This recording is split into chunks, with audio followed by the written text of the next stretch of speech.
Alrighty, folks, welcome. Welcome everyone to ThursdAI, May 22nd.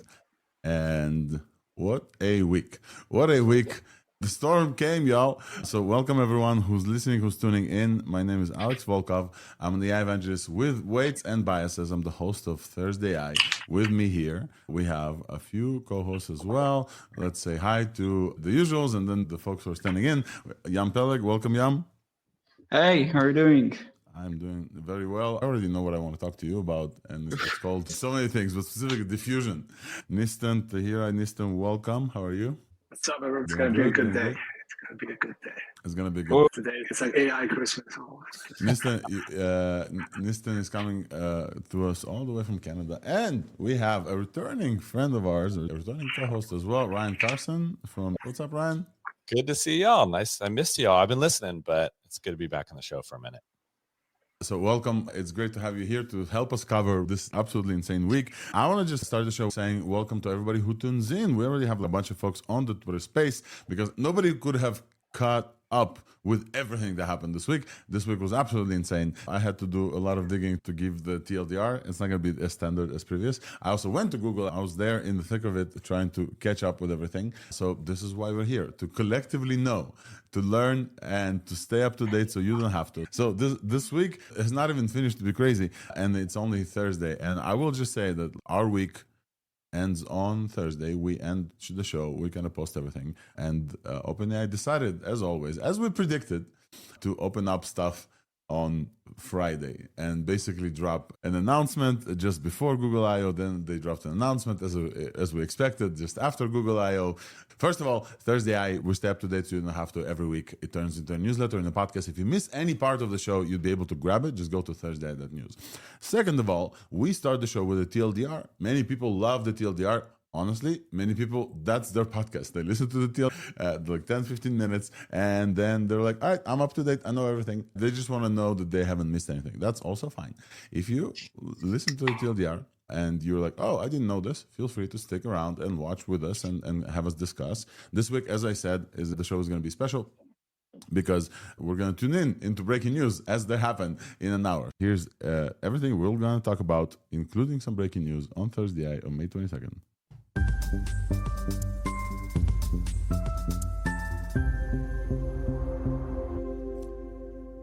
And the huge week started with OpenAI launched Codex on Friday. OpenAI came out with Codex, their synchronous agent assistant, the third agent after Operator, that I don't use anymore, and deep research. OpenAI dropped another agent. It's called Codex. It connects to GitHub and does pull requests for you, fixes bugs, etc.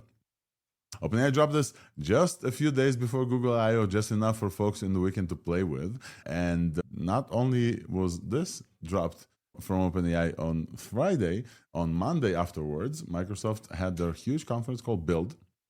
And on Microsoft Build, they had a bunch of announcements, and we will talk about a few of them, celebrate a few of them because they include open source. Microsoft have decided to open source GitHub Copilot, folks. This is great. Open source and GitHub Copilot, the front-end code, the kind of the VS part of this code. As VS Code, the editor is open source fully. The Copilot part was not, the GitHub Copilot part was not, and now it is. This is a direct answer to two clones of VS Code getting insane valuations. I'm talking about, of course, Windsurf with a $3 billion acquisition from OpenAI, and Cursor, which is now estimated at $9 billion, which is insane. And now you can also do it. Just clone GitHub Copilot with VS Code together because it's open source and then swing for the fences. So GitHub Copilot also launched as an asynchronous coding assistant. GitHub Copilot also launched as a coding assistant. You are now able to attach GitHub to a pull request, GitHub Copilot, and we'll do some stuff for you. Very similar to Codex, just from GitHub interface. And Microsoft also added MCP support to Windows, the operating system, the biggest operating system in the world. Then, of course, maybe the biggest news heavy day of this week was Google I.O.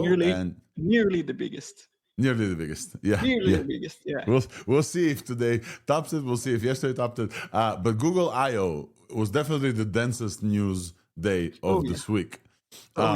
We had Just an incredible event. I was there. Shout out to the team who invited me. Thank you, Logan, and the Google AI Studio team. So just a run through of the things that Google has announced in Google I/O, which was like a crazy amount of stuff, was definitely not everything. But Google is shipping. Y'all, Google is shipping. They announced a 50x increase in AI usage. So 9 trillion tokens processed the same time last year. Around 480 trillion tokens was processed during I/O this year. They upgraded 2.5 Flash. It's now number 2 on the LM Arena, number 2 overall. So number 1 is Gemini 2.5 Pro. Flash is now number 2. And it has native audio stuff. There's one update that I didn't like, and we should talk about this. They switched the raw traces to reasoning summaries. I do not like this. Speaking of LM Arena. Yep, we have it. I got it. But yeah, we'll definitely have to mention the fact that LM Arena also has news from this week. Gemini 2.5 updated with Deep Think, so like O1 Pro also. They added native audio multimodality, so we're going to be able to hear from Gemini. We already heard, but now it's going to be native. They added a bunch of security stuff. Gemini Diffusion was announced, and we'll definitely have to chat about this one. We talked about diffusion models before. We haven't seen a diffusion model from the Frontier Labs, and this one looks sick. They actually opened up some access. Yam, you had access. Would love to chat with you about that. Basically, super speed in editing for code and math, and it uses like a different process from Transformer. We definitely should talk about this as well. Do you guys remember we talked about this being an Ultra event, and somebody mentioned, and we were like laughing, this is going to be Gemini Ultra maybe? This is not why the event was Ultra. The event was Ultra because they announced a Gemini Ultra plan that now costs $250 a month, topping OpenAI's $200 a month Pro plan, which you can now join for the first 3 months at $150 only. Do we get unlimited deep think with this? I haven't looked fully at the list of the things that we get, but you get some deep think. You get a bunch of Veo3 generation, I think it's almost unlimited. You get YouTube Premium if you want. It's an expensive plan. It does not seem like it's for most people. It's probably for developers, for creators. It comes with a bunch of storage, so it feels focused on creators. Moving forward, number 3 on the roster of asynchronous agentic executions. Jules from Google was also launched. It was leaked a little bit before, but it was launched live on stage. Jules.Google is an asynchronous coding assistant that also connects to your GitHub, also does pull requests, also fixes things. So Jules is now free. Codex is, I think, only with OpenAI. Copilot from GitHub is also not free. So Jules is the one that people will go to by default, it feels. So we're definitely going to chat about this. I'm going to try out Jules maybe. Wait an hour for Claude Code. Yeah. Wait an hour. We're going to wait an hour for Claude Code. Folks, this is still Google I/O, and it keeps going. They had like 2.5-hour keynote. It was crazy. AI mode. Folks, remember, we had Robbie Stein from VP of Search Product on Google on the show announcing AI mode, and we let you know before everything else what AI mode is all about. AI mode is now in general availability in the US. So everybody in the US can use AI mode, can talk to their searches, can have Google for you. Basically, that's the statement. And not only did AI mode launch publicly, but we already know. Also, AI mode added a bunch of stuff, including private contacts. So it connects to your Gmail if you want to your documents. You can search all of that, including deep search. Now you have deep search. AI mode is fast, but deep search puts AI mode in comparison with deep research, and they're using the same methodologies. They upgraded AI overviews as well, and just an absolute like barrage of news as well. So yeah, Gemini Pro Deep Think is not deep search. So they're deeping everything. Deep Think was announced. I haven't played with it. I haven't seen Deep Think yet. We're going to get there. And then I think the crown jewel of the AI announcement, so big that I've added like a separate category in my notes for it. Veo3 was announced. To me and to many people that I've talked to, there was the highlight of Google I/O. Everybody who walked on stage from a presenter's perspective had a big, beautiful video of their face with some animations. It was very clear that it's not Veo2. Veo3, Google's flagship and probably the world's state-of-the-art video generation model, was launched with realism, with physics on another level, and also natively multimodal. So it now can generate sounds and speech, which is insane. They also quietly announced Imagen 4. Imagen 4 is their image diffusion generator, also upgraded, also looks great with textual ability. Launched virtual try-on that I got to try. That's pretty cool. Like literally, they killed like 7 startups in San Francisco to trying this. You can go to Google Shopping and say, I want this dress. And then you put the dress on and then they basically model your body, different bodies as well. And then I think the coolest thing that they've announced, but we may never get to see, is virtual AI-powered glasses with a screen built in, and you can talk to this updated Project Astra, and it will remember stuff for you. It will Google stuff for you. It will do things. They announced like an upgraded Project Mariner as well. Folks, just a huge barrage of news from Google I/O, and we haven't even gotten to digest all of this. So we'll get to a point of digesting immediately after this TLDR. Reminder, we're still in the TLDR. And then the day after, as always, Sam Altman has the playbook of bookend announcements before and after I/O. And this one was pretty big. Now we know confirmed that Jony Ive, the designer behind Apple, iPhone, and MacBooks, and a bunch of visionary products, is now joining OpenAI. He and his company, Jony and Sam, jointly created a company called I/O. I/O is now joining Open in a stock deal costing $6.5 billion. They're working on a hardware device that they aren't announcing yet, and we'll see next year. But yeah, they definitely wanted to come out with this announcement to cap the excitement from Google I/O.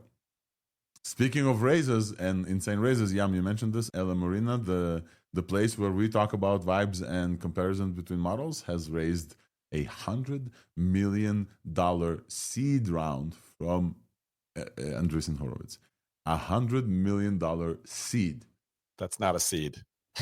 And I remember Stability AI raising $100 million seed. And that's also something we have to discuss, because a VC-backed startup versus a scientific-backed kind of research institute that's supposed to be non-impartial. It's going to be very interesting. XAI added live search API, and then you can now access X and other things via XAI API for free until like June 5th. We still haven't seen Grok 2. In this week's Buzz, super quick, this is Grok the Corner, we'll cover everything that happens in Weights and Biases. We'll cover Fully Connected, our premier 2-day conference in San Francisco, June 18th and 19th. And I have a promo code for you to join. You definitely should go there. San Francisco is awesome. As you probably heard with Jony Ive's announcement, it was all San Francisco. I also have a keynote next week at Imagine AI Live in Vegas. If you're there, I would love to have you come out. And also, AI Engineer is coming. We also have a promo code for that. AI Engineer is a week after that, in a couple of weeks. So a lot of conferences.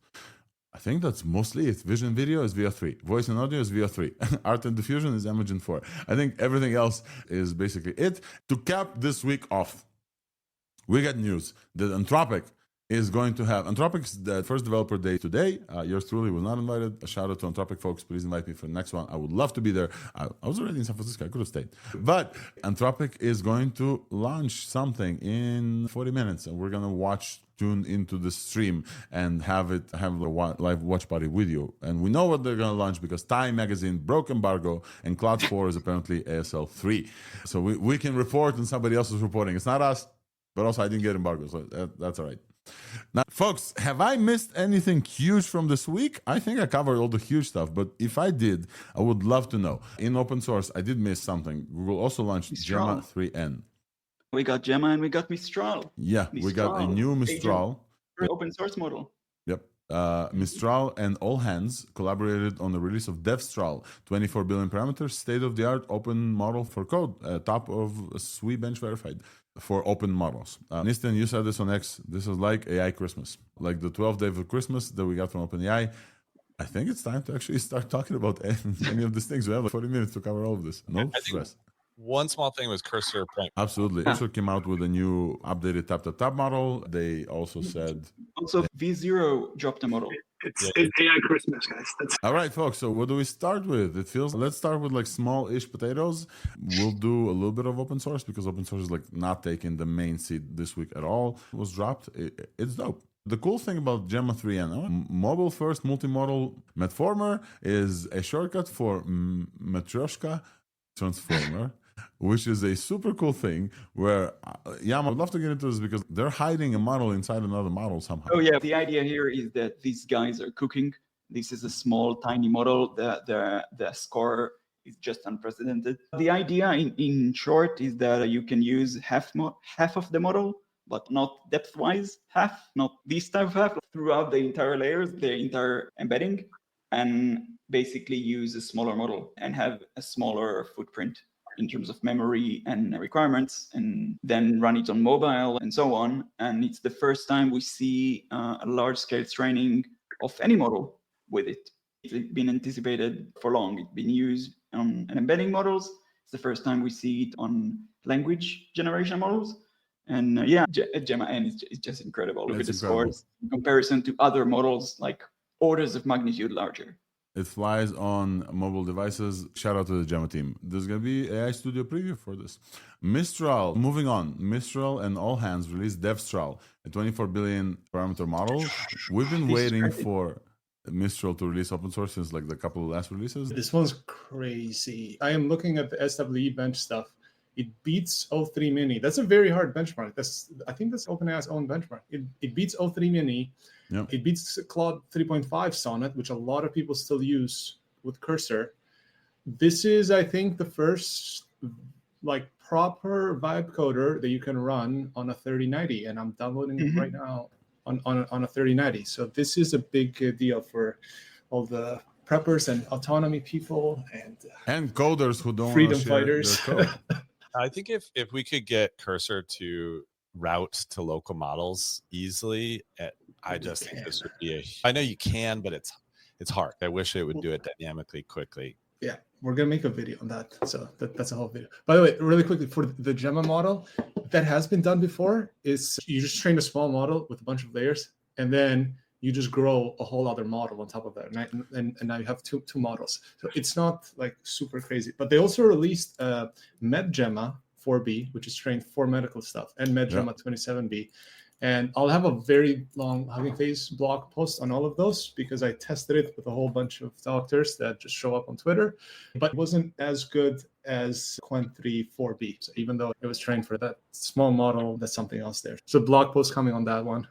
More Christmas stuff. Okay. Moving on, I think this is most of the open source stuff that we wanted to cover because this week was not big for open source.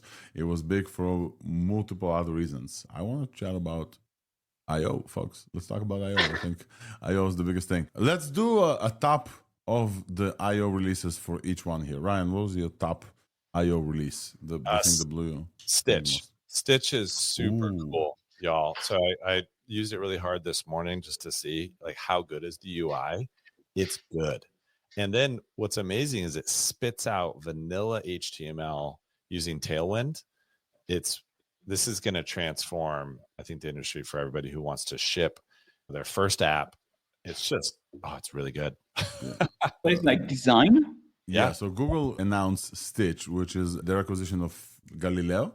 Galileo was a company that built this. This is a similar thing to an extent. Ryan, what is the main difference? I think this gives you clean HTML, not less stuff. You can edit themes. Yeah, it's very similar to V0. However, it's not Next.js specific. So I think for a lot of people, they're going to like it for that. It's also easier to iterate on the UI than V0, I would say. I love V0, but this is going to unlock a lot. It's very good.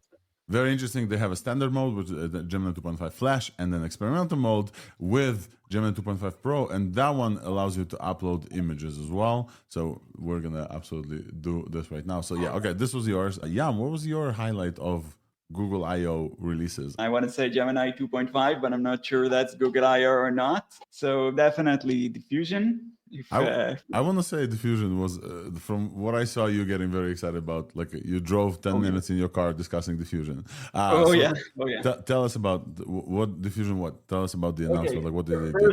It's a surprise. I haven't seen this coming. No one really talked about text diffusion, and especially not as good as this one. It's the first time we get a text diffusion model which you can compare to, not entirely to flagship models, but getting in the ballpark of flagship models. The idea here is basically next token prediction models are what we use today. They predict the next token, the next word. You have a text, they predict the next word in the text. But diffusion models work like the image generation models. They don't predict the next pixel, they predict the entire image at once. You see a blurry image, and then it becomes more and more refined towards the text that you made. An interesting question is, can we do the same thing, but for text, not for images? And long story short, it's a little less trivial because the images are continuous. There are many different color options for each pixel, but much less options for each token, for each letter, for each word. There are much less options. So it's very hard to take small steps towards changing a little bit the text towards what you want. Text diffusion is a little trickier to do, but here we see the first one, which is powerful enough to make sense to the general public. And again, it's predicting the entire text in one go. In terms of how fast it is, it's extremely fast. Like 2,000 tokens, bro. 1,000 tokens a second on slow days. Not even trying. 2,000 tokens per second in this demo that we're just now showing, predicting the whole thing. So, okay, we've seen these token speeds from dedicated like GPU type things like ASICs. After 2 years of optimization, here you see a research preview, the first one. Yeah. Like, imagine 2 years from now. Absolutely crazy. Why do these diffusion models not get the same level of performance, do you think? Not speed-wise, but like code-wise. First, There is an architectural flaw. go on. I wanted to make a post from Komatsuzaki, who was saying that after a certain amount of tokens, it becomes inefficient or something, but I don't fully recall why. There is a particular flaw with them at longer contexts, but they are amazing in the beginning. They can do infill in code very efficiently. Yeah. So there is a certain way that they can be used better than everything else, but they do have some limitation, if I remember correctly. What is your highlight from Google I/O? Honestly, I didn't follow it that much, but I'm just going to show my own project with Dr. Johnson Thomas. It's on-device med notes, and we were really looking for a non-Chinese medical model to use as a judge. So we're going to have Qwen 3, and the Llama was being pretty bad at it. So I was actually very thankful for the Med Gemma 27B, because we're going to use that as LLM as a judge to value other models and check data sets and check rubrics. So I really appreciated that Google just put that out and didn't put like very weird terms on it. That's pretty helpful. Also, Flash 2.5 looks like it might be the way to go here for like actual production inference, because that still gets 300 tokens per second, which is insane. Yeah, I'm using 2.5 Flash all the time. The models are so good. So 2.5 Pro, but also Flash updated with a few things during Google I/O. So let's take this opportunity to dive into the kind of discussion. Folks, feel free to chime in with commentary. Deep Think was added to both of them. It's a reasoning mode that gives the models way more time to think. Native audio input and output. This is new-ish. We haven't seen this before. They showed on stage that it can whisper and it can act out, whatever. The stuff that we saw exactly a year ago, during Google I/O, OpenAI presented their first advanced voice mode. So this is the advanced voice mode that now is built into Gemini Flash. We no longer get raw thinking traces in the UI. We get thought summaries. Don't love this. We want actual traces. We want them, and it's very important for us. That's how we learn what the model actually knows. Flash also gets faster and cheaper.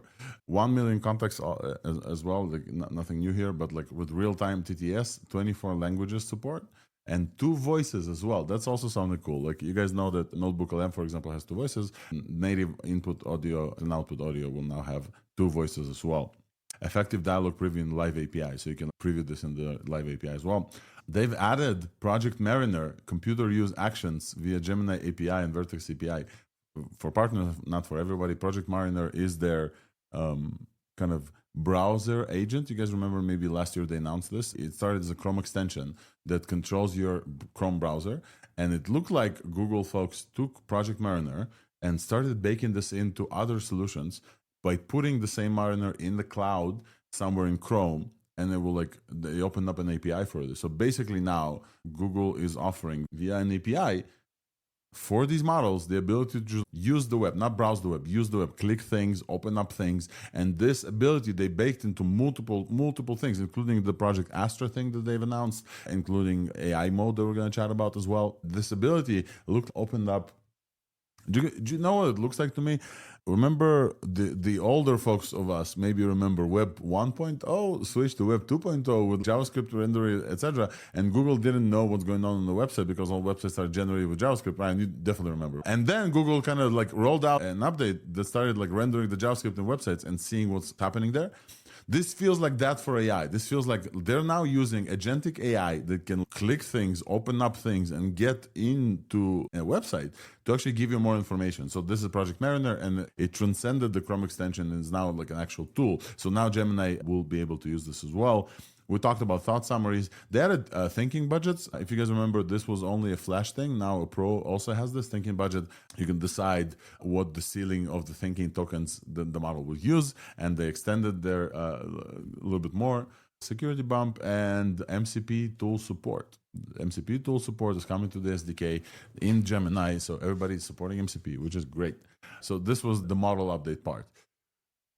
The usage part was insane. I don't have the chart in front of me, but like the 9 trillion tokens and now 480 trillion tokens processed by kind of this time last year. The jump is 50x, and it feels like it's around the same like crazy amount of AI users that we're feeling. It is fueled by a very generous free tier. I know Nisten and GitHub GG is in charge of at least some of those trillions of tokens by processing the GitHub repos. But the jump is insane. That was fun. Well, yeah, that was last thing. Got some good data out of that. As we said last week, I think the API was offered for free, and they paused it because they need the GPUs, the TPUs, I guess, in Google's case, for something else. Let's talk about the Ultra tier. Gemini announced 2 new tiers. Advanced became Pro, and now they have an Ultra tier for $250 a month. The Ultra tier gives you unlimited access to Veo3 via Flow. We're going to talk about Veo3 separately. Gives you a crazy amount of terabytes on the Google's cloud platform, and gives you a bunch of other interesting things. Folks, $250 a month. Who's paying? I probably won't. We all.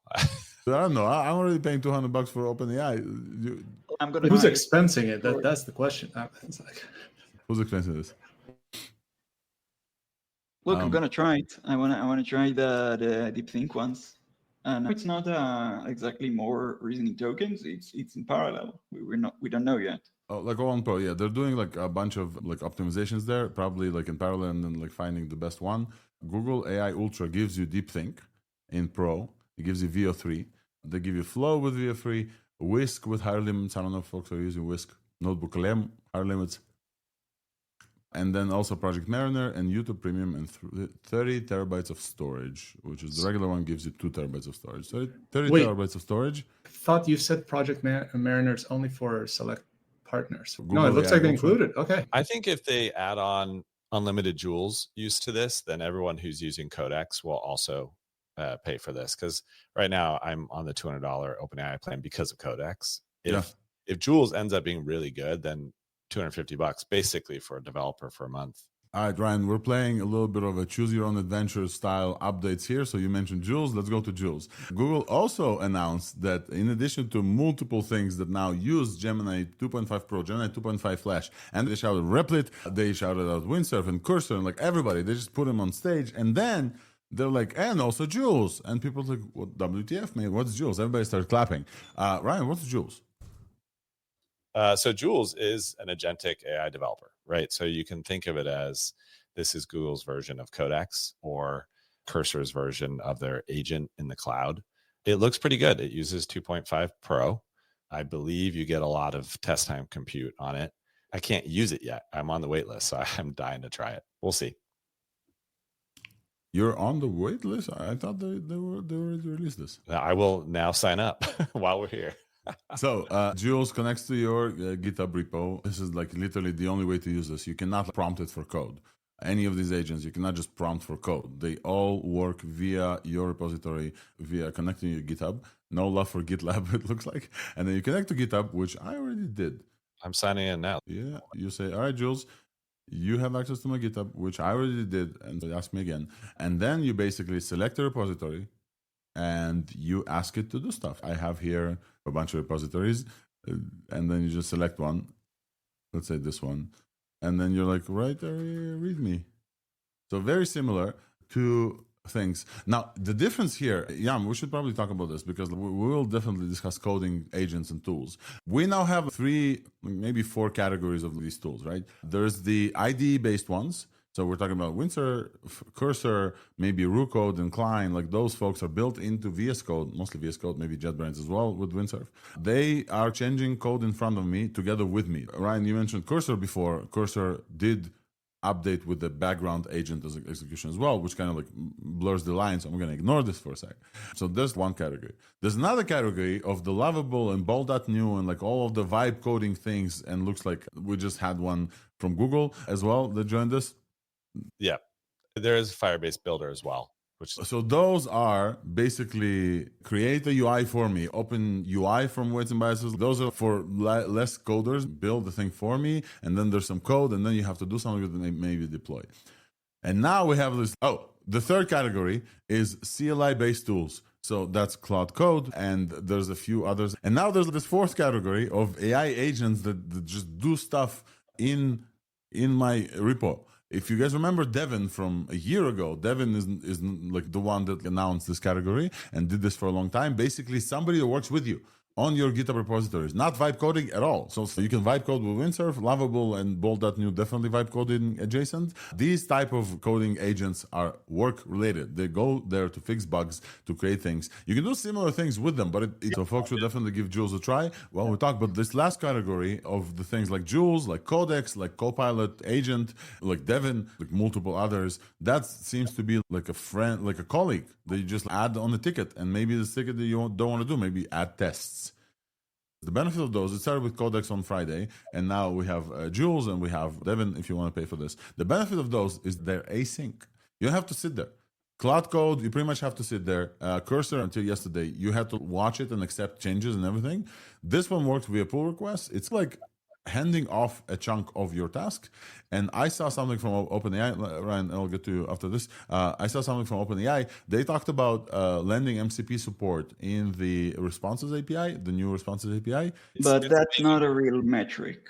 We don't have too much time. So yeah, go ahead and then Ryan. That's great. Yeah, I'm just saying that there are some claims it can do this amount of tasks in parallel. I can split the tasks how I want. And basically those systems are trained before to do that specifically, because AI works well when the task is extremely small and extremely defined and so on. So you can split the tasks to very small chunks, and all of a sudden you do 50 tasks or 100 tasks, but it's not the right way to measure this. You get what I'm saying? You can't compare this to a different agent that, for example, just do everything in one go. It's not bad. It's not a real metric, the amount of tasks.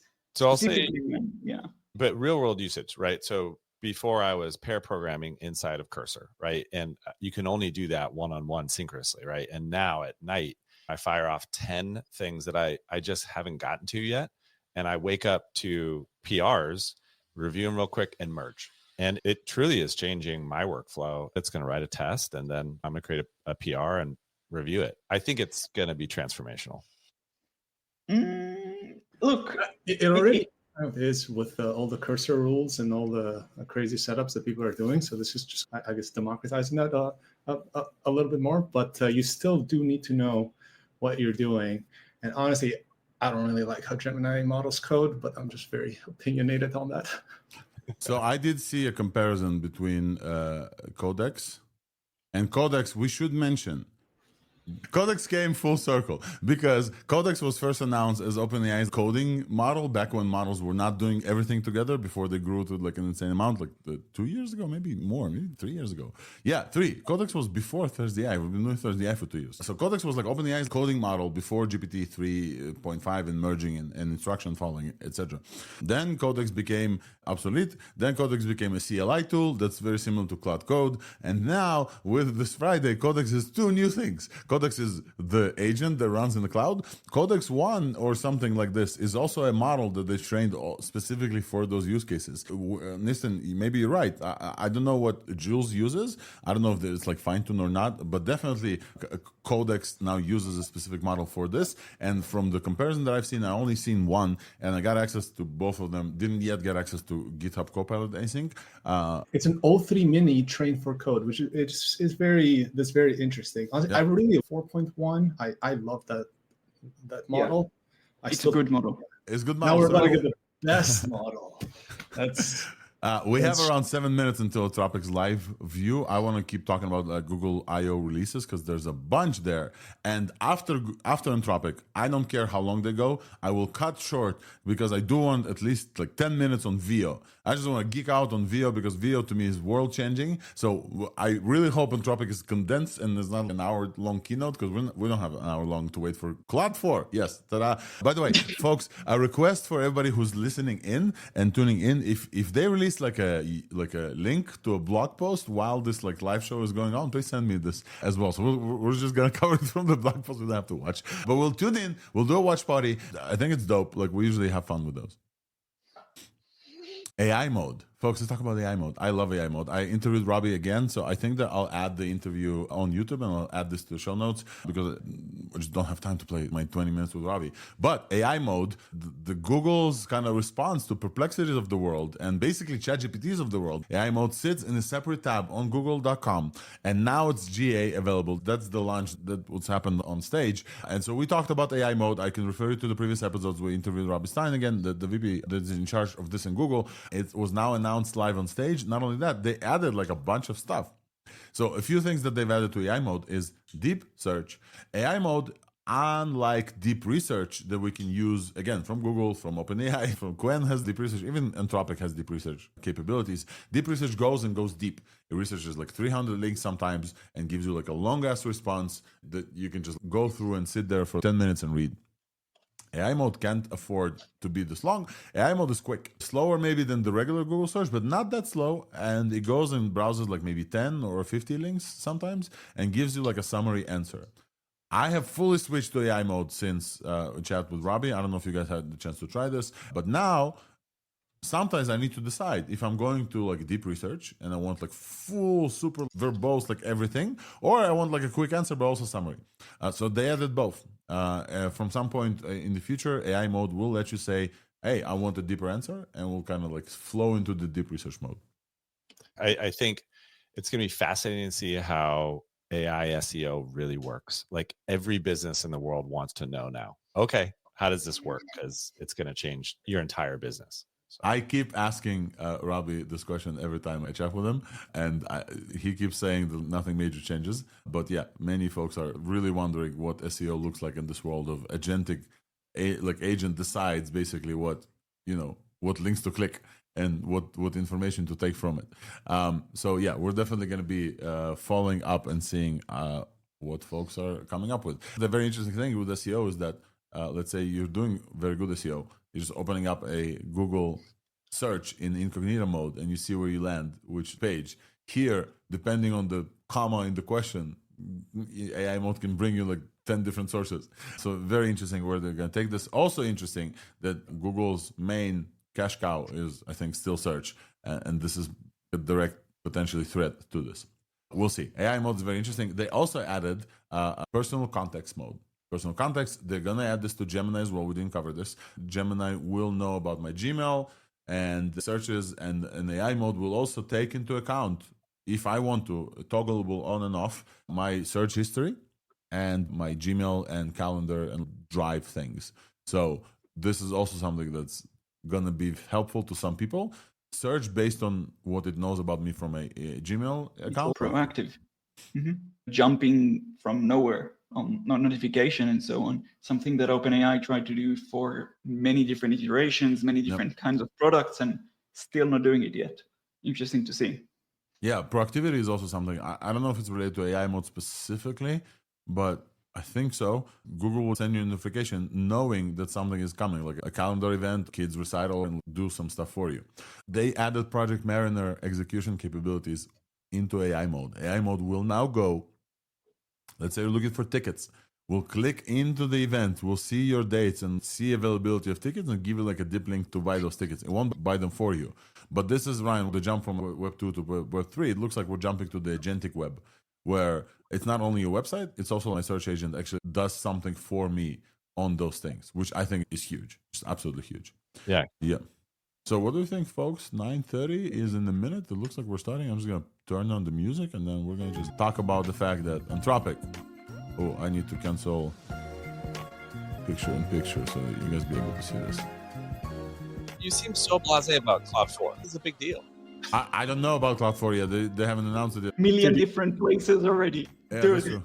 It might Neptune, just be Neptune. the most intelligent silicon-based life form in the galaxy. Oh, look who we have joining the watch party. Wolfram, welcome. You just Let's in time. go. Let's Happy skip a bit of Cloud the 4 event Day here. for those who celebrate. Let's go. Yeah, Cloud 4, folks. We haven't heard a big Opus in a while. This is a live stream that's going to start from Anthropic, from San Francisco, 9:30 a.m. They're probably not going to start on time, so we have a second to chat while the music... Oh, it's starting. Let's go. Let's go.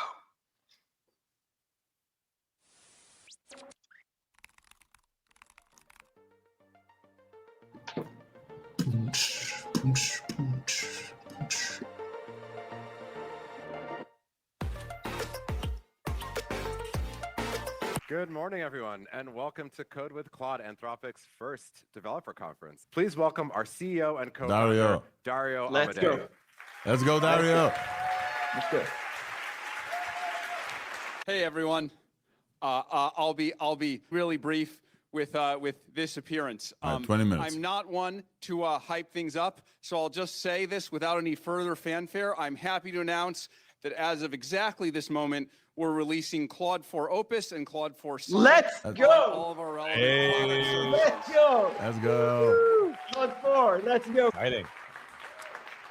Now, I know that we haven't had an Opus model in a while, so just as a reminder, Opus is the most capable and intelligent model, and Sonnet is the mid-level model that you all know and love and have been using for the Sonnet last 4. approximately Really have year. chills. That's a good balance between intelligence and efficiency. We tried to design both of them so that there are use cases and times when it's optimal to use each one. So I will talk very briefly about the two of them and then turn it back over to Mike, and then I'll be back for the fireside. First, let's talk about Opus. It is especially designed for coding and agentic tasks. It gets state-of-the-art on SWE-bench, Terminal Bench, some other things like that. I think in many ways, as we're often finding with large models, the benchmarks don't fully do justice to it. Customers who we've previewed it to have found that it can do tasks that take humans up to 6 or 7 hours autonomously within Anthropic. I've seen some of our most senior engineers be surprised at how much more productive it has made them. And for the first time, actually, when I've looked and seen Claude-written internal summaries, documents, and ideas, in the past, the quality was often good, but you could never really quite mistake it for a human because it always had that specific style. This was the first time I actually got fooled, where I actually got back, and then I just read by the name really fast, and I thought it referred to someone on the team, and I'm like, no, the name was Claude. So I think there's a lot in Opus. On Sonnet, I think this will be for many people a strict improvement from Sonnet. Many customers are simply switching directly from one to the other. It actually does just as well as Opus on some of the coding benchmarks, but I think it's leaner and more narrowly focused. I think in particular, it addresses some of the feedback we got on Sonnet 3.7 around overeagerness, the tendency to do more than you asked for, which is the opposite of laziness, which was an earlier problem, and some of the reward hacking issues. Many of our customers have been trying it out and view it as a strong upgrade from 3.7. Really hope you enjoy the model. Let's go. So exciting. All right, let's see if we're going to keep watching this, because this may be not... 2 new models, and you heard it here first. We'll be seeing Dario again, as you mentioned, at the end of our agenda for a Q&A, where I'll get to ask him the questions that are likely on your mind right now as well. You know, these times when you go on stage and you say, Hi, I don't want to everyone. hype two I'm things Kat up Wu. and drop Cloud 4. Yeah. Yep. is All right, folks. I have to use the breaking news button. This is like one hell of a breaking news thing. Let's go. We'll talk about this. AI breaking news coming at you only on ThursdAI.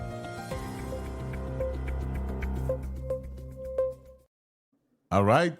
Breaking news from Anthropic. Claude 4 Opus and Claude 4 Sonnet was announced live on stage at the Code with Claude event, the first event with developers. Dario Amodei, as Jan just said, came up and said, I'm not one to hype things, but hey, we'll give you Opus, the biggest and baddest LLM that used to be around, is coming back. A state of the art on Sweetbench, verified, and like a bunch of other things. They also upgraded Claude for Sonnet, which we all know and love, 3.5, 3.7, and now we have a version 4.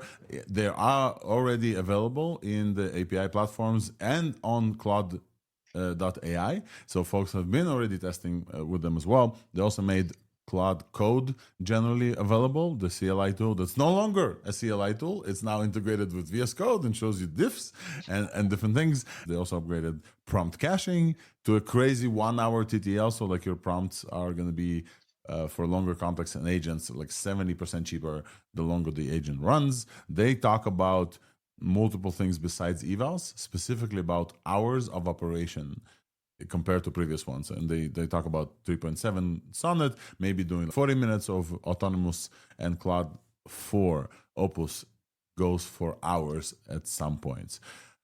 Folks have been testing this. They're testing this right now. Who wants to react first? Come on, folks. Claude Opus is here. This is an insane week.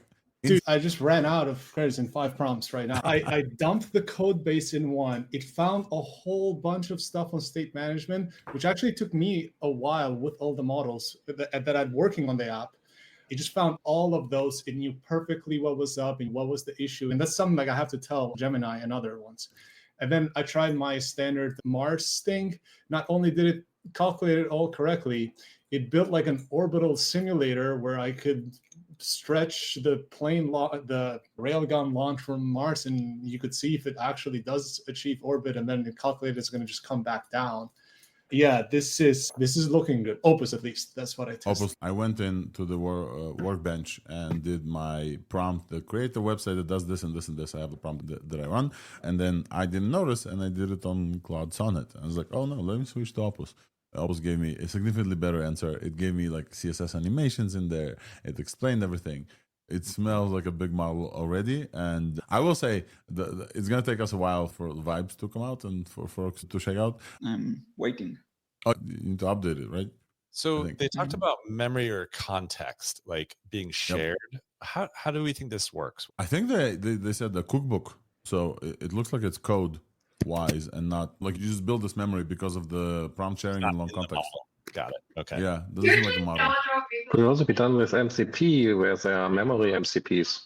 Yeah, the MCP is now integrated into the SDK. Just a RAG, to be honest, but it might be a very good RAG because, especially for documents and stuff, if you have them in. So we also got Claude Sonnet, which they claimed is a drop-in replacement for 3.7 with improved capabilities. Looks like price is the same, correct? What context? We didn't hear him say, but let's look at the... It looks about the same on Cursor, and Sonnet 4 is now 3/4 of the price. So they dropped the price a little bit for the Sonnet 4 tokens. This is interesting. There are some things that Sonnet 4 is not getting that Opus is getting, which was disappointed, but this is great.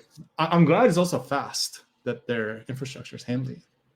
So in addition to the models, they also announced a few capabilities. Extending thinking with tool use. Folks, when O3 came out, the coolest thing about O3 is the thinking with tools.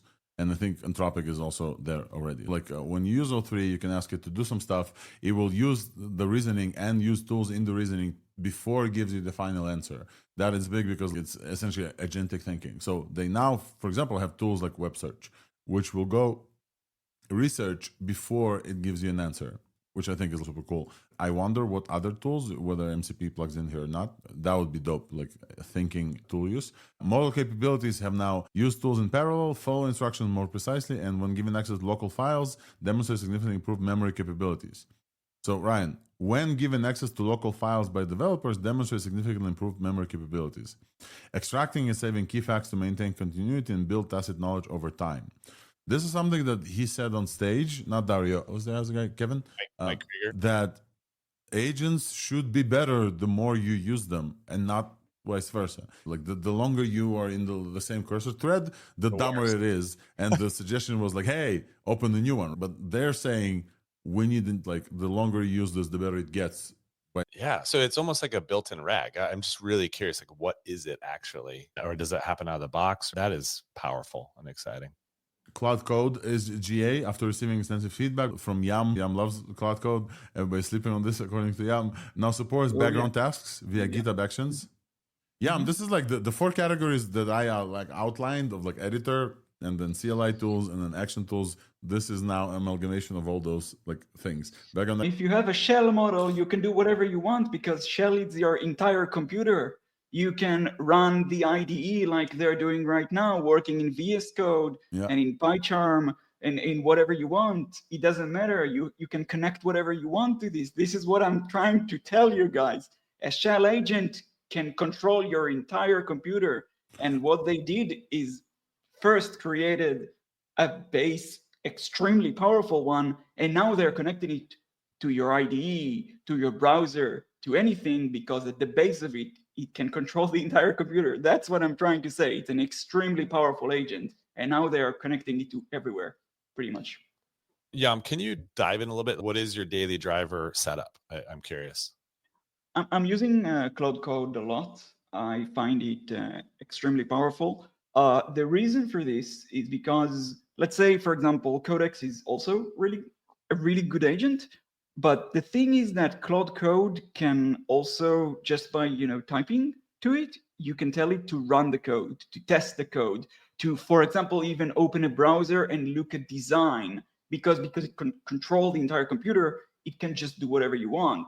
Now, I don't know if you can configure, for example, Codex to do this. I assume there is a way. But again, you need to find a way to configure it or build it to do this. And code, it just controls the computer. You can just tell it. It's extremely powerful. It is. I mean, Codex doesn't have any network access, so it can't do any of that. It's doing all this through MCP. So it's firing off MCP commands to open up your browser, like a Playwright MCP or what? Yeah. And you can just install MCPs with a single command line, like with Smithery or whatever your MCP provider that you like the most. And it just works really well. For those that use Claude, the client side application, not the CLI, it somewhat resembles the way it works there. So if you have a hard time to imagine what I'm talking about, think about the client side application of Claude, where you can connect to MCPs and so on. So speaking of MCP connectors, something I want to understand together what that means specifically. They said they have an MCP connector for remote MCPs, which I want to understand what the difference is from what we already had. But let's start with the four capabilities they added. Code execution in Anthropic API. So when we talk about Cloud Code, this is on your machine, so it can run code, call shell commands, etc. This is via the API. So when you hit Anthropic, Claude for Opus, Claude for Sonnet, and you say, hey, do this, do that, they are able to run, I'm assuming, Python code in a sandbox environment. So very similar to E2B. I don't know if they're using E2B or not, but similar to what E2B offers, a sandbox environment that runs code and does visualizations and computational results. I doubt they will have access to GPUs for this to actually run and train models, though, in that sandbox environment, but some CPU is possible. A while ago, this was already possible on ChatGPT, but not via API. I think ChatGPT also has some code execution they recently released, but I honestly don't remember. But I think I'm not sure through the API, but definitely through the client side. Like API, I think, is the biggest deal, right? Like you now have access for this agent that you talk to via API to build with. It can now run things. I think what we see here is that Anthropic also realizing that Claude Code is incredibly powerful. Yeah. But again, you need to be some sort of power user, use it through the terminal, CLI, and so on. So they want to give you access to this power. So they wrap the entire CLI on their own cloud and just let you talk to it and get the same benefits without setting up the entire computer on your own. Yeah. It's a powerful tool, but it's not easy to use for the vast majority of people. So they are trying to give you access to this tool, maybe through VS Code, maybe through the cloud. The most amazing thing about it is that this tool started inside Anthropic as just someone building something for themselves. And just it's spread throughout the entire organization because it works so well.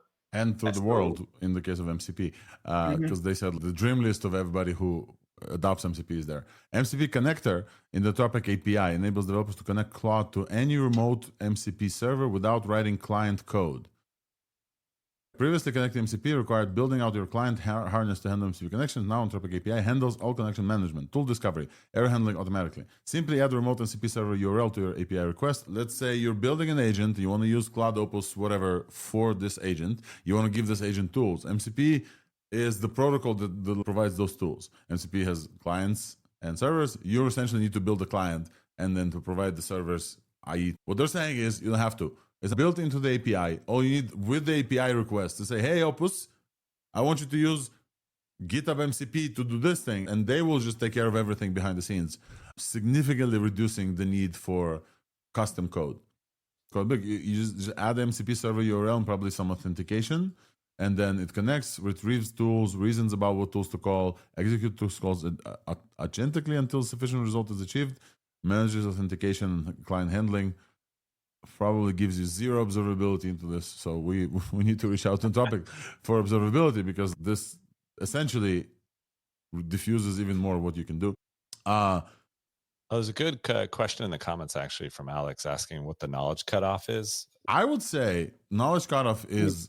I'll tell you, I think it's March this year, 2025, but we just let me confirm, but we got a date. Once you confirm, I will just say that knowledge cutoff, now that web search tool is part of the thinking, doesn't matter as much as it used to. The model still needs to know some stuff. Files API also signifies that developers store and access documents when building with Claude, so you don't have to file upload never request. You can upload documents once. We got confirmation in March 2025. Files API will integrate with code execution tool. So Claude can access and process uploaded files during code execution. So now you can upload like a CSV, and then you can ask it to run computation on the CSV, and you don't have to re-upload this again. Dude, it feels more human-like. Where when I was giving it a problem, it doesn't just do the whole thinking and rambling in the beginning. It stops midway to do thinking. So it has midway thinking tokens, and this is a big deal. So we got like completely fully dynamic thinking. It's like I had Opus just generate everything it needs to do in my code base. I dropped it back into Cursor as it was in 3.7 Sonnet, just fixing everything. This is good. I love the other, but also I disagree a bit on the knowledge cutoff date. So if you want to do something like you want to use JavaScript signals, which is in the standard as a proposal, but it's not a full JavaScript standard yet. That's all very recent work. The model needs to know how to code in that. It can't simply just pull that up. There's quite a few things if you want to do more fancy stuff in the app, especially for code, that it needs to know the latest. Let's go back to thanks, Nissan. Yeah, I agree. Cutoff is still important. The models need to know what's going on even before web search. Web search is an initial tool. Yeah, state of the art 72.7% of SweBench verified. Wolfram, you've been quiet. What do we think about this eval? You pro benchmark right now and trying to connect the model. But yeah, it's definitely a cool thing. And I love the MCP integration because I've always been looking for a way to set up MCP centrally so you can access it with different AIs, but you always had to have a client, and now you can just do it that way. What the intelligence of the model is concerned, it's Opus. I expect the best model to be there. And I want to compare to the other big ones like O3. Folks, I want to ask something. Claude Opus 4 leading on SweBench 72.5, and I'm scrolling down, and they're saying Claude Sonnet 4 does state of the art 72.7. So how is 72.5 state of the art as well? Like 72.5 is less than 72.7. What am I missing? So Sonnet is better than Opus at SweBench? There's a lot of agentic calls and stuff going on that it might actually perform better because that benchmark has favored even Sonnet 3.5 for so long. It's built around how Sonnet 3.5 works, but this is crazy. Sonnet 4 with parallel test time compute is getting 80% on SweBench verified. Let's look at the numbers without the parallel test time compute. Sonnet 4 gets 72.7, which is more than Codex 1, which was Friday's state of the art. Very interestingly, Gemini 2.5 folks, the LM Arena is basically top number one and everything, do not mention SweBench verified in their releases. So is the thing that Google I/O is like the universal AI launch day of all the companies, because Yes. they all try to like shadow each other. So Yeah. everyone converged on the same week. So for- Everything is out now. So Pretty much. for folks who are listening, not everybody codes, and I think less and less people will code, and more they will use agents to code with them. Sweetbench Verified specifically refers to tasks that execute things on GitHub, Python tasks, I believe. The goal is to pass all the tests there. Sonnet was always the best one at those. And then recently we saw OpenAI O3 getting 69%. As recent as this Friday, the Codex 1 version of OpenAI, which Codex, the online agent users, got 2 when they said, hey, it's state of the art. And now both new models from Anthropic's Sonnet 4 and Opus 4 beat that out of the box with no parallel thinking. But then with parallel thinking, I think Sonnet 4 is the first model to beat 80% of Sweetbench. This is insane. Sweetbench Verified. Sweetbench and Sweetbench Verified are 2 different things. Verified is like the harder subset of tasks. This is crazy to me, folks. To emphasize that those models are competing against agents that have an entire strategy of how to use the models. And probably, if I understand here correctly, here we see a raw performance of a model as is, just choosing tools and doing the task. So I think the raw one is 72.7, and then the agent parallel thinking thing, that's the agentic stuff. I'll say I code late into the night every night, and I am pounding on Gemini 2.5 Pro, and it blows me away on a daily basis. Last night, it completed this feature that in Sonnet is going to smoke it. That is just mind-blowing to me. I can't. Gemini, for folks who are listening, Gemini Pro 2.5 is a great model. But Sonnet 4, Sonnet gets to 80. Insane, absolutely insane. Correction, the DevStrawl, the fully OSS one, is at 46. Well, just I mean, a million token context is super important, though. Here, right? Capped at 120 on Cursor for Sonnet 4. We don't know what the Opus one is. Probably bigger. Bigger models have more. DevStrawl is 200 times smaller. Wait, do we know Opus size? According to rumors. I want to highlight this one. Both models, Sonnet and Opus 4, 65% less likely to engage in loopholes or shortcuts to complete tasks, like we know from Claude 3.7. This is the most important thing. I want to emphasize this. The problem with 3.7, it was an incredible model for sure as an agent, as vibe coder and whatnot. But the thing is that they cooked so hard with the reinforcement learning that the model will do anything to complete your task.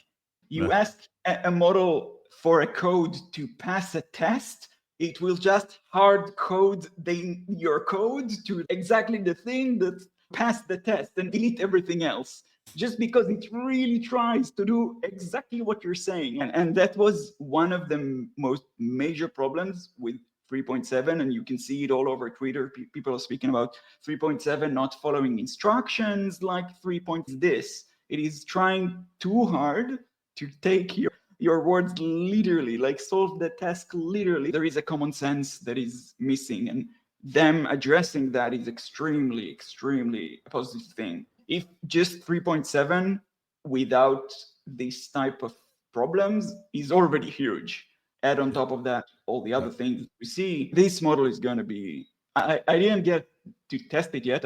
It's out for 30 minutes, but it's probably amazing, seriously. Alrighty, folks. So we have pretty much capped the discussion on the Anthropic's releases. We now have releases for OpenAI, Google, Microsoft, and Anthropic in absolutely insane way. Claude 4, Opus, Claude 4, Sonnet. With incredible stats, this will likely lend itself as the best coding models for sure. For the last 10 minutes of the show, I wanted to highlight something else earth-shattering, earth-breaking, as I promised, going back to Google I.O., which still happened today. By the way, today is still Google I.O. This show flew by today. Yes, and we have more stuff to still cover. I briefly want to mention that this podcast is sponsored by Weights and Biases. Because of this, I just want to say that we have a show called Fully Connected coming up June 18th and 17th, and you definitely should come. It's called Fully Connected. It's in San Francisco. If you're in San Francisco, it's a beautiful event. I have a promo code for you. Just use this promo code. It's called WB ThursdAI. Let me just add this in the bottom so you'll know. We have multiple speakers from different things. Varun from Windsurf.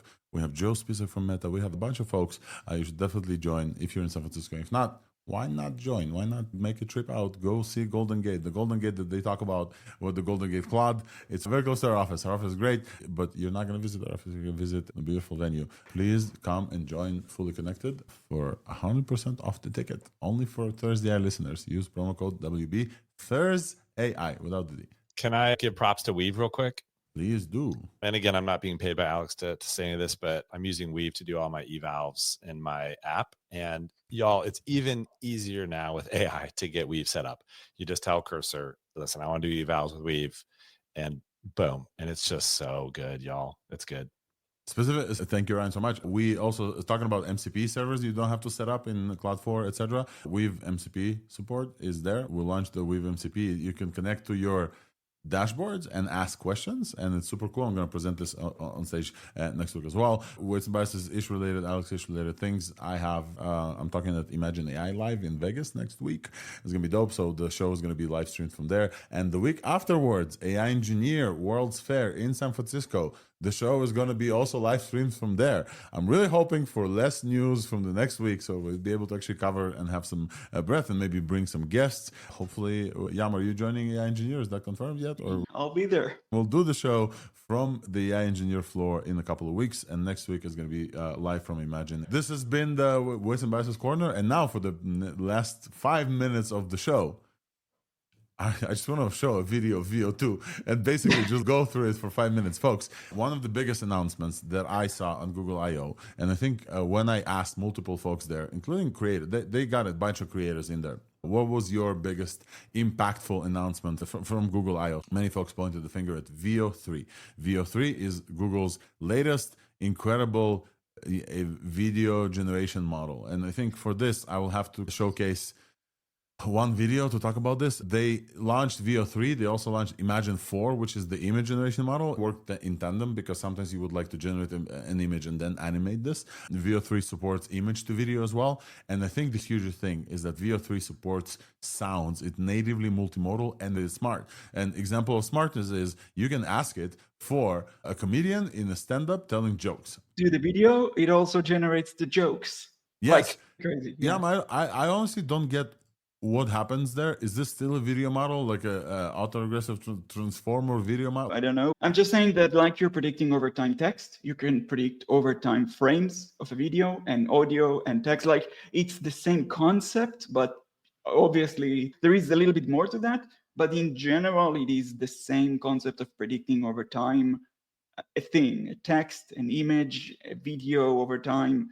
The fact that it got to the point where it can also generate common sense, generated jokes of the video itself, as well as the video and the sound. It's just crazy. Let's take a look at the crazy video. that it works. My dad was a comedian, and I was always amazed that he could support us all from his jokes. Did you guys hear this? My girlfriend told me I had to stop acting like a flamingo, so I had to put my foot down. I don't scientists trust atoms. This specific joke, 3 different generations, like the scientists trust atoms, they make up everything. But I want to just show you what's going on here. Lip sync, perfect. Perfect lip sync. These models. Well, it doesn't first generate the joke and then generate the video for the joke. It generates everything in one go. It's crazy. It generates the video. I want to show you something else, though. Many people started generating different 80s sitcoms, and I generated a few, and I asked for accents. Let's take a look at what happens here. You know, Rajesh, Pranav's parents don't appear in AI videos. I got it, Mama, but they don't use Veo3. I literally just prompted for Indian accent, and this came out. I'm blown the fuck away from this. I didn't drop one single F-bomb till this. This just breaks my brain of multiple things. The situational awareness of these characters within the scene is there. They look at each other. They know where the characters sit. They know who's speaking when. This is insane. Like this level of, we can bring up the Will Smith eating spaghetti example from a year ago that looks bonkers now. There's laugh track behind the scenes that goes into like when the dialogue ends. So this model is like actually smart. It's not a video model anymore. This gets us closer to world models. This feels like a world simulator model because a lot of it, physics generation is crazy. I prompted it for a Russian accent. You guys want to hear the Russian accent? It's crazy. You know, your friends are not as up to date as you. They also don't subscribe to Alex Volkov on ThursdAI. just okay. This wasn't one shot. I had to prompt it multiple times for a Russian accent, but it works. Accents are there. Acting out is there. Laugh track behind the scenes. It probably was trained like all of YouTube. I don't even know, folks. It's just like absolutely insane. I want to shout out FOFR in the comments. FOFR on X is, you have to follow FOFR for his attempts. The incredible creative stuff that FOFR tests out is just mind-blowing. Folks have been trying different talking things.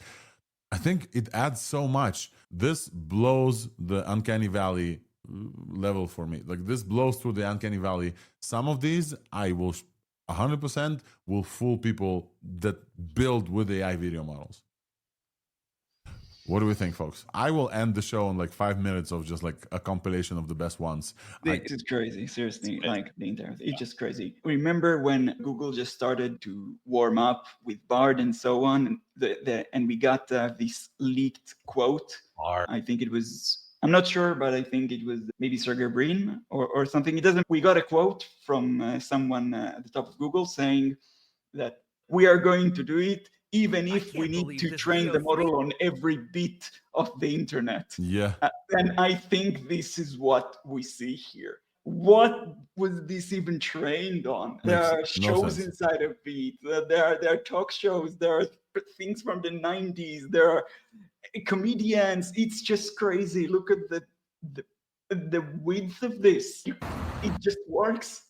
And it's all perfect. Every single one of them. It's crazy. Folks, we did it. One of the craziest weeks in AI, and we somehow were able to shove all of this into 2 hours. If you missed any part of the show, we're available at ThursdAI.news. The show is going to get edited lightly because this is like this, there's no space in between the density of information that we shared here. We also watched the live show with the breaking news from Anthropic, from Claude 4, Sonnet and Opus. Google I/O was incredible. We did not talk about LM Arena's $100 million seed round from Andreessen Horowitz. We did not talk about Jony Ive joining OpenAI and their companies now building the OpenAI design, which is a huge thing. But I will say this. Each of these is crazy on its own. We've covered most of the important news, I feel like, specifically with breaking news as well. If you missed any part of the show, again, ThursdAI.news, everything is going to be there. Thank you so much for my co-host, Frank Carson, Jan Peleg, Nisten Wolfram came in here for a little bit. That's awesome. Thank you, everybody who tunes in. We have over 2,600 folks tuned into the video and many folks as well on the Twitter space. Thank you, everybody, for coming. But hopefully next week is going to be awesome. I want to the end of the show for the next 5 minutes, just show you a compilation. It's been less than 24 hours, maybe less than 48 hours that the Veo3 was out, and the compilation of the best things is just mind-blowing. It's so mind-blowing that I think it's worth ending the show on. So if you're just listening to us, definitely switch into the video stream because you will want to not miss this. And we'll see you here next week with hopefully a crazier week as well, but hopefully more time for us to digest and actually talk about some of these things like Claude, Opus, etc. Hey folks, Alex from the editing floor here. The next 5 minutes on the live show was spent watching a selection of the best Veo3 clips. And while that is incredible, and I do encourage you to go on YouTube and watch it, this format doesn't really work for audio. So instead, I bring you a conversation that I had with VP of Google Product Search, Robbie Stein, from the floor of Google I/O about the new updates into AI mode. Robbie was previously on the show before, and we had a great conversation. I hope you enjoy it, and we'll see you here next week. Well, this is a ThursdAI interview with Robbie Stein. Robbie, you've been on the podcast before. Yes. Thanks for having me back. Welcome back. We're here at the Google I/O at the Builders Corner after a great keynote, what looks to be an insane shipping year for Google. And AI mode, which you talked to me about before, has been prominently featured on stage as well. So with a few upgrades, if I may say so.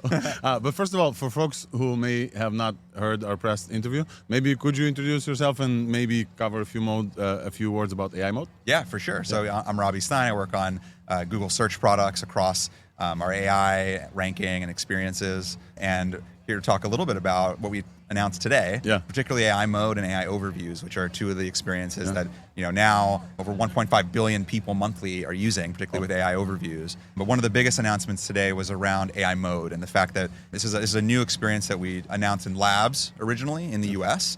And it's really a reimagined search experience. It uses AI at the center and allows you to ask anything top of mind. You can have back and forth follow-up questions, and a model that we've fine-tuned for search and information needs is able to do research, make up follow-up queries, find things on the web, and within its own real-time knowledge bases to give you information about anything that you have. And that's what AI mode really is. And we're now introducing it as rolling out of labs to everyone in the US starting this week. Yeah, so first of all, congratulations on GA. Multiple other people that may have not found their way into labs will now be able to use AI mode, so that probably has some effect on the TPUs that you guys serve. Yes. But also, I'm sure you guys gonna get a lot of feedback as well.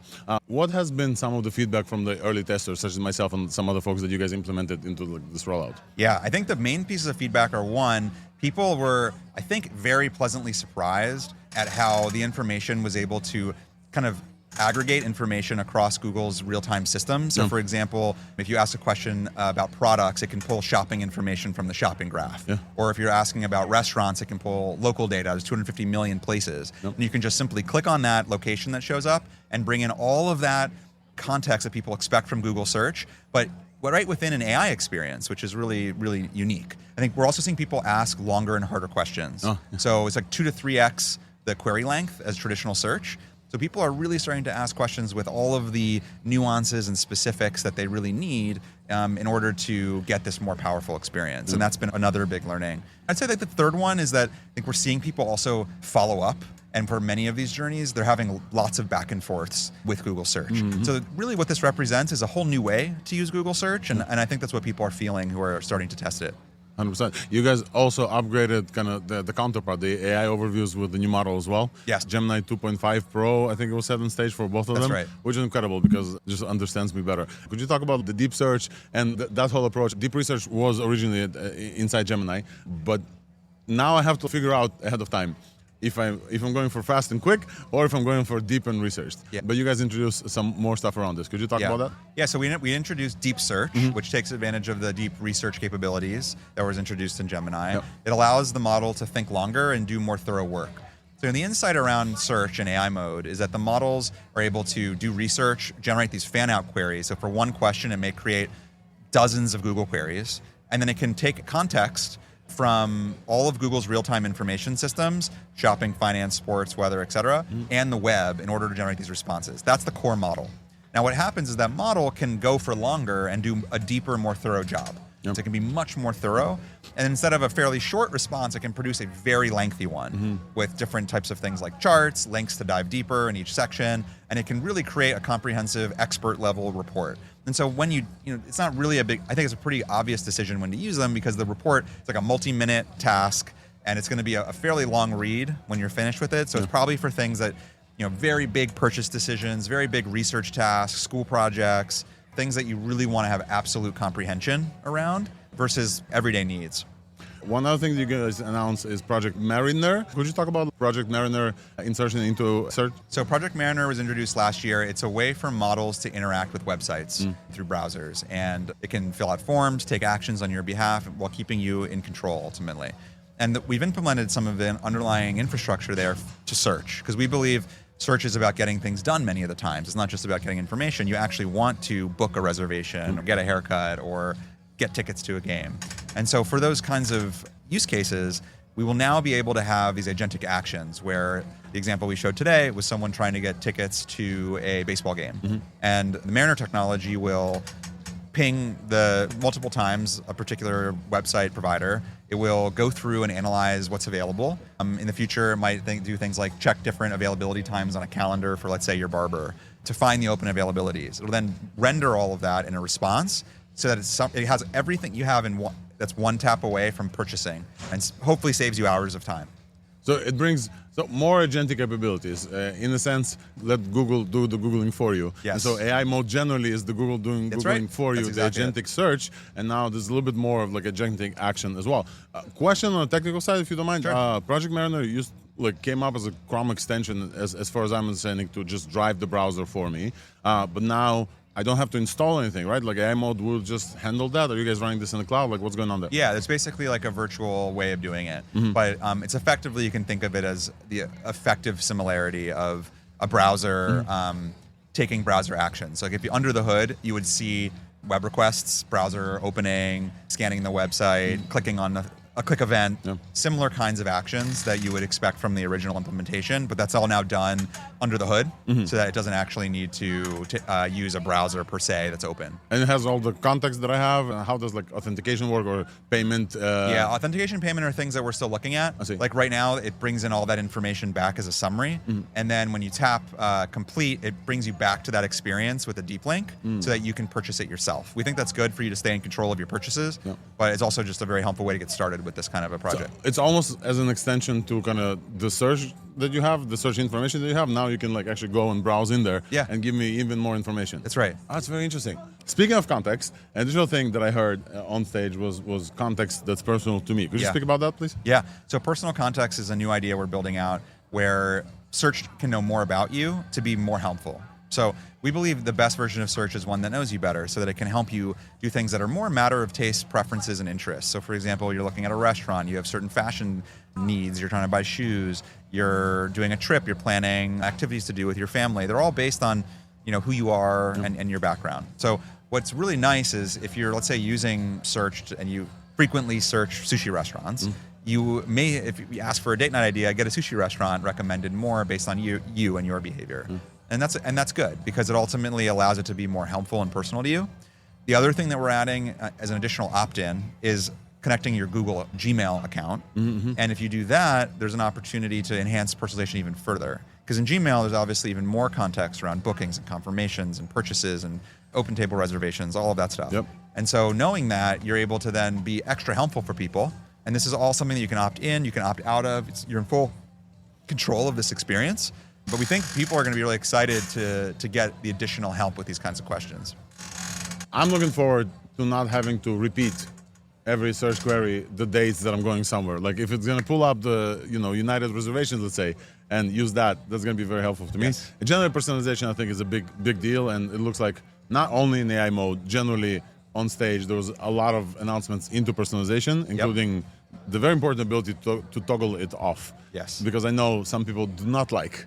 Some people like to treat the machine as a tool with no context. I'll provide you the exact context that you want until next time. So that sounds great. Robbie, last time we chatted, I've asked you this question. I'll keep asking you this question because when I bring up AI mode, many people and friends of mine ask me from the web developer community, from the SEO community, from kind of business owners who try to promote their stuff on Google. There's decades of SEO and ranking and pages. Has your thinking evolved on how businesses, websites, folks who use SEO like tools, marketing agencies, etc., are able to survive in this world where kind of the model selects the best thing for me, not necessarily the algorithm, like the model is smarter, etc. There's context as well. Is there any tips maybe that you can give? People are asking how will we survive this new AI SEO kind of thing. How do you guys view this? Have you thinking changed on this topic? Very interesting for folks. So I mean, the way we think about it is that ultimately these search experiences, they're about connecting people to information. And there's no difference really to what generates high quality trusted information. And if you look at the guidelines from Google, it's about writing original content, solving the user's problem directly and having a great experience. And all of those signals are used in these systems as well. So the thing is that while the paradigm is shifting, the actual principles are very similar. It's just that ultimately people want an AI response to create context, and then they want to click in and dive deeper. What we've designed from our system is that in that context from AI mode, you'll start to see links directly. So the models learn to link to websites. You'll see tray insertions. So there's further reading and dive deeper is now inserted into different blocks of content as well. You'll see that in deep research. And then you have these other areas, on the right, on the top, on the mobile, and on the bottom, which is basically related reading and related websites for any query you have. So there's lots of opportunities for websites to rank, especially given the fact that people are asking totally new questions of Google. How does the model pick those websites to show and what to link to? Well, it gets back to the same principles. What are the websites that for a given remember under the hood I mentioned the fan out technique? So there's a query, and that query is mapped to certain websites that there's a history and a prior of being particularly helpful for that given question. So that website is likely to be more able to show up in that experience because it's connected very strongly to being a helpful piece of content for a given question. So I think that a lot of the standard playbook still really applies, but we're obviously all still learning about what this means with this shift in AI. I've seen a few folks discuss this and try to come up with techniques, but obviously it's hard for them to figure out whether or not they're working because the underlying model is custom to that person. Right. Whereas previously the technique was incognito mode, open the 10 links maybe from a location, etc. I actually chatted with a few folks on the way here. Multimodality is something that I'm also very interested in. Could you speak to multimodality? Yeah. So we integrated Lens and all of the multimodal features into AI mode recently. So that means that in AI mode, you can ask with text, you can take a photo and do a multi-search, which is you'd have a photo and then you type in a question about that photo. Like I had a discolored tile in my bathroom, took a picture of it. I asked, what is this thing and how can I get rid of it? And with the Lens visual understanding, it's able to do an amazing job segmenting the image and doing follow-ups. And then it turns out it was this thing that I could get cleaned. It recommended how to clean it, but then also recommended local businesses to professionally clean it. Really cool. So that's an example of multimodal. You can also use voice, so you can tap the microphone and just talk with natural language. It will just trigger a response. But with Search Live, we talked today about a coming feature, which is a synchronous way to talk to search. So all the brains we talked about, where you have query fan out, you have all of Google's knowledge base and knowledge of the web all encoded and available, but in a live way. So that while you're doing something, Google can be helpful in those moments. Google can see what you're seeing or see what's on your phone. So it's like calling my uncle. It's like calling your uncle and like, hey, I'm looking at this pot. I'm looking at buying this pot. Are there other prices somewhere else that I could get it cheaper? Yeah. So that's announced, but not yet live. That's not live yet. Live this summer in labs. Okay. So folks definitely should check out labs. Robbie, one last question. An incredible amount of AI stuff was shipped on stage. The velocity of shipping is crazy. You probably, as a high-ranking Google person, had access to some of these a little bit before. What was your favorite thing that's now announced on stage that you couldn't talk about before, that now you're like, oh yeah, finally people know what we're building super cool on Google? I think the visual responses are really special because AI mode, typically it was born from a chat-based method, right? It was a chatbot. And so it's very text heavy. So if you're going to shop, you don't want someone to describe shoes to you. You want to see them, right? So the fact that AI mode can help with any visual intent soon, and you can ask a question about what tattoos would be cool, and it could just go use image search and all of our incredible knowledge around images to give you inspiration, all the way down to the product of that pot, how much it costs, and you could buy it. I think it's a pretty profound change for how AI can be helpful for a wider set of needs than what people are using it for today. So that's pretty cool. The other one's definitely I think that some of the XR glasses stuff is pretty wild because it's also a combination of what we showed with Search Live, where if you have different form factors, it comes back to this really intelligent model. If you have this form of intelligence that can reason, that has access to great information and the web, you can really do a lot with it, almost anything. And so whether it's doing deep research with it, asking it data questions, talking to it live, or putting it in your glasses to talk to, all things are possible where it's just an integral part of your daily life. And that's going to be very special when that happens. All right. Robbie, thank you so much. Congratulations on the release to everyone in the US. Appreciate it. Thank you. Hopefully that goes out smoothly. You guys get a lot of feedback and keep improving the product. Thank you. Thank you. And thanks for the time again, as always. Thank you so much. A lot of fun. It's been an insane week. Hopefully you have tons of things to play. Hopefully we gave you some updates that you maybe didn't know about. We'll be here next week. Bye-bye, everyone. Bye-bye.